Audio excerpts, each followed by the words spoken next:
Olá pessoal, hoje a gente vai falar um pouquinho sobre as formas normais. Na primeira parte do vídeo eu vou explicar um pouquinho sobre a forma normal de Chomsky e na sequência a gente conversa um pouco sobre a forma normal de Greibar. Mas antes disso, né, pesquisa para vocês, para buscar mais informações sobre quem é Noam Chomsky e Greibar, tá? Ambos foram pesquisadores, são pesquisadores, estão vivos ainda, e seria legal vocês conhecerem um pouquinho mais da história deles. A Sheila deu uma contribuição muito importante, né, na área da computação, e o Noam Chomsky também, além de ser um importante linguista. A princípio, né, o que são as formas normais? Elas estabelecem restrições na forma das produções nas gramáticas, livre do contexto, mas mesmo assim ela não diminui o poder de geração, né, dessas linguagens livres do contexto. Elas são usadas, essas formas normais, elas são utilizadas no desenvolvimento de algoritmos, por exemplo, reconhecimento de linguagens, nas provas de teoremas, enfim, elas são bastante importantes. Na forma normal de Chomsky, né, a gente pode permitir produções apenas de duas formas, tá? Então, eu necessariamente tenho uma variável do lado esquerdo e do lado direito, né, depois da setinha aí, eu tenho duas variáveis, então necessariamente eu devo ter duas variáveis que vão estar sendo mostrado ali, ó, BC, ou um símbolo terminal, tá? Então, A, B e C pertence ali a V, que é o conjunto das variáveis, e A pertence ao conjunto dos símbolos terminais. Na forma normal de Greibar, as produções, elas são sempre dessa forma. A, do lado esquerdo, e aí eu sempre vou iniciar com um símbolo terminal, e depois eu tenho alfa. Alfa representa uma palavra de variáveis, ou seja, são várias variáveis, de zero a infinito, né? Se for o infinito não, porque não é o caso, né? Mas eu posso ter duas variáveis, uma, 5, 10, enfim. Então, de Chomsky. Então, vamos lá. Pelo teorema, a gente vê que seja G uma gramática livre do contexto, né, com o conjunto de variáveis V, o conjunto de terminais T, a variável inicial S e o conjunto de produções, de tal forma que lambda não pertence à linguagem gerada por essa gramática, a gente pode afirmar que existe uma gramática equivalente G', que está na forma normal de Chomsky, tá? Então, vou ter um conjunto de variáveis V' e um conjunto de produções P', né? Mas que no final das contas, essas linguagens, elas geradas por essas gramáticas, elas são equivalentes. E eu posso demonstrar isso, né? Pensando naquele teorema de remoção de lambdas produções, né? E produções unitárias que não vai interferir no poder de geração daquela gramática. Então, para a gente transformar essa gramática G nessa gramática G', a gente vai precisar passar por duas etapas. A primeira, a gente construir uma gramática, né, G1, onde tem um conjunto de variáveis V1, um conjunto de produções P1, considerando que todas as produções vão ser transformadas dessa forma aqui, A, x1, x2 até xn. Então, o que eu vou fazer? Eu vou trocar esse x, né, por uma variável, né? Mesmo que esse x seja um símbolo que esteja no conjunto de variáveis, ou se for um símbolo terminal. Se for uma variável, eu não vou trocar, mas se for um terminal, eu vou ter que substituir isso por uma nova variável. E eu vou... o algoritmo disse que deve ser substituído, por exemplo, com Bzão Azinho. Então, se cada terminal presente aí entre esse x1 até xn, eu vou acrescentar uma variável nova, né? Esse é o conjunto de produções P1. Uma vez feito isso, né?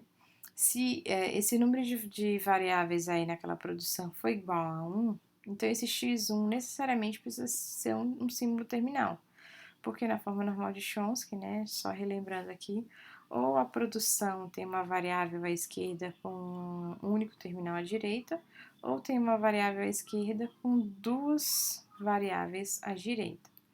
Então, se tiver apenas um símbolo, necessariamente precisa ser um símbolo terminal.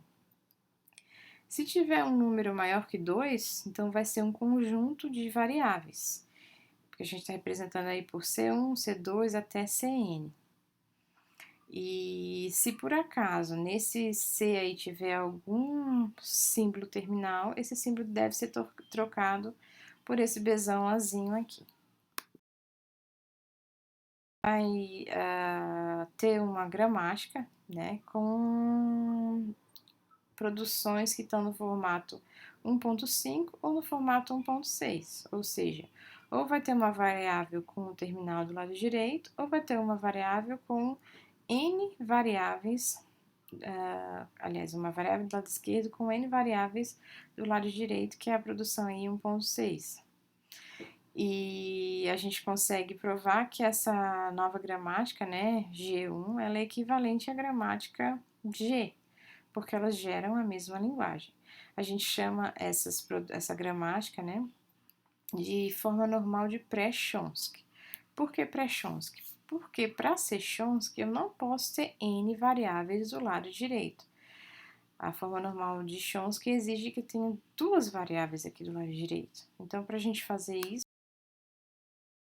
é necessário acrescentar novas variáveis, né, e ir quebrando essas produções com n maior que 2 e acrescentando essas novas variáveis, que aqui o algoritmo chama de D1, D2, até esgotar todas as possibilidades.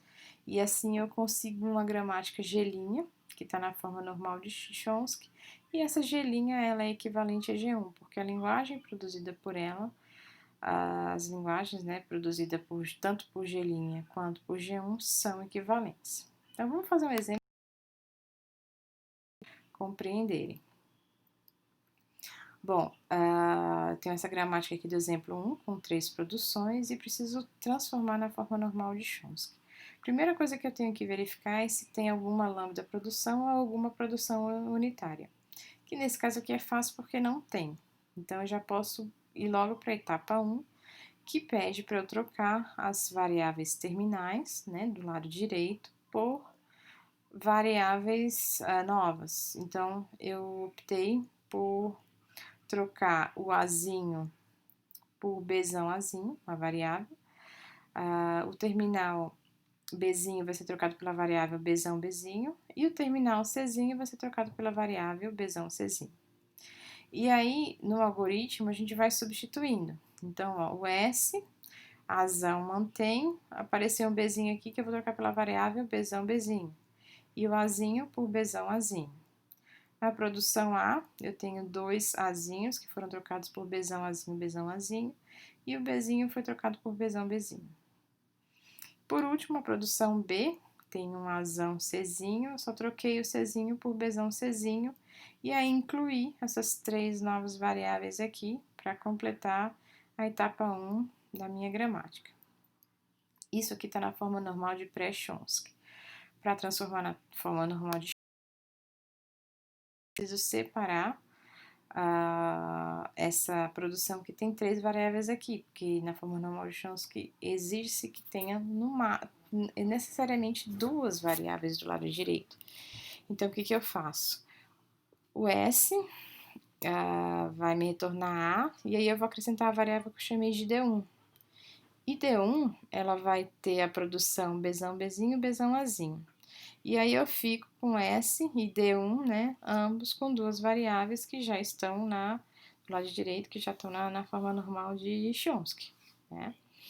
Na produção A, a mesma coisa, eu tenho do lado direito aí três variáveis, então eu tenho que quebrar. Então, eu optei por usar o Bzão Azinho, mantive, e troquei o Bzão Azinho, Bzão Bzinho por D2.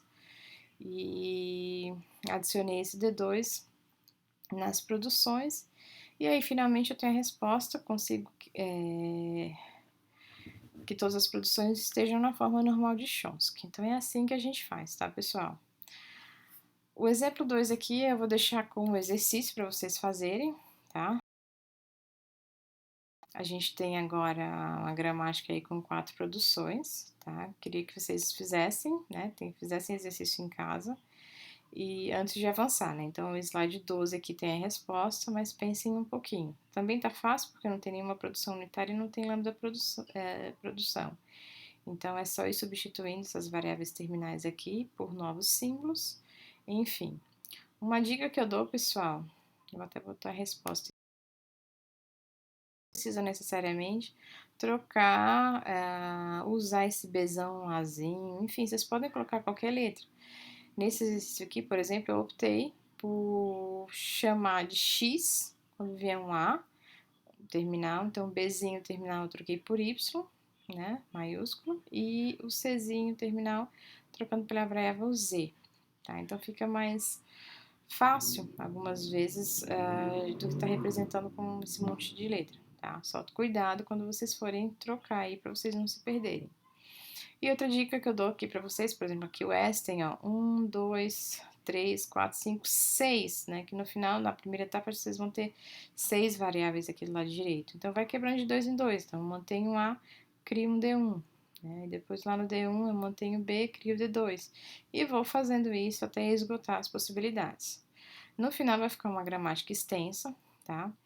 E nada impede que vocês simplifiquem, por exemplo. Seguindo o algoritmo, a gente teve o D4 aqui com XC e o D5 com XC, é a mesma produção. Então, eu poderia economizar essa regrinha aqui. D7C também, né? Retornam a mesma produção aqui, YA, YA. Então, eu poderia economizar uma e reduzir, assim, um número final de produções. Mas isso aí fica a cargo de vocês, ok? Bom, próximo vídeo a gente fala um pouquinho sobre a forma normal de Greibar. Até mais!